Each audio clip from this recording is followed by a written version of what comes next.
एक बार की बात है, प्राचीन समय में चीन में 3 भिक्षु रहते थे। आज उनका नाम तो किसी को याद नहीं है, क्योंकि उन्होंने कभी किसी के सामने अपने नाम का खुलासा ही नहीं किया। चीन में वे 3 हंसते हुए भिक्षु के नाम से जाने जाते थे। वे हमेशा एक साथ यात्रा करते थे। वे सिर्फ हंसने के अलावा कुछ भी नहीं करते थे। वे एक नगर में प्रवेश किए और नगर के बीचों बीच चौराहे पर जाकर हंसना शुरू कर दिए। धीरे धीरे ही सही, लेकिन जो लोग वहां रहते थे या काम करते थे या वहां से गुजरते थे, खुद को भी हंसने से रोक नहीं पा रहे थे। धीरे लोगों की हंसी भीड़ में बदलती गई और देखते ही देखते पूरे गांव और नगर में फैल गई। उसी समय वे तीनों वृद्ध भिक्षु अगले किसी दूसरे गांव में चले गए।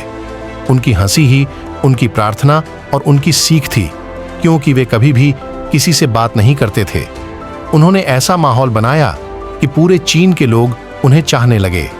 सभी लोग उन्हें बहुत प्यार करते थे, क्योंकि उन्हें कभी जीवन में पहले या बाद में कभी भी ऐसा आध्यात्मिक शिक्षक नहीं मिला। उनका हंसते हुए संवाद ये दिखाता कि जीवन में केवल हंसने को एक महान अवसर के रूप में लिया जाना चाहिए। ऐसे हंसते थे मानो उन्होंने कोई ब्रह्मांडीय मजाक खोज लिया हो। इस प्रकार वे कई सालों तक यात्रा करते रहे और हंसते रहे और अपनी हंसी से पूरे चीन में खुशियां बिखेरते रहे।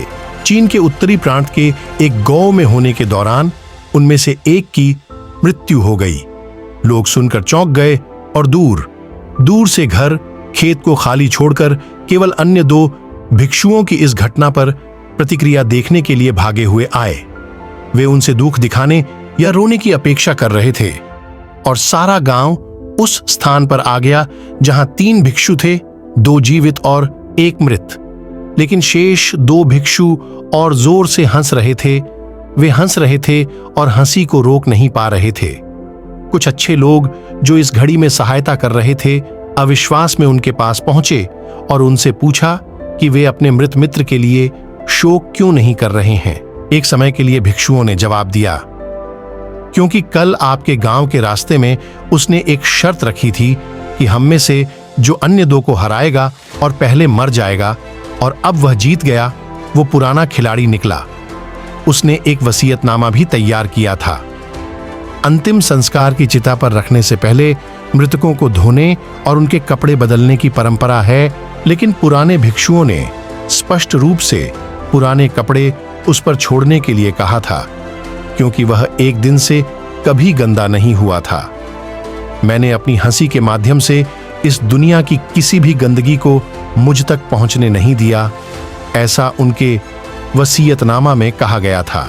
तो उस भिक्षु का शरीर उसी वस्त्र समेत चिता पर रखा गया जो उसने आने के समय पहना हुआ था, और जैसे ही आग जली, सभी को विस्मृत करते हुए आग उसके कपड़े पकड़ने लगी और अचानक 100 रंगों की आतिशबाजी ऊपर नीचे और चारों दिशाओं में दधक उठी, और अंत में वे लोग जो वहां इकट्ठे हुए थे उन 2 बुद्धिमान व्यक्ति की हंसी में भी शामिल हो गए।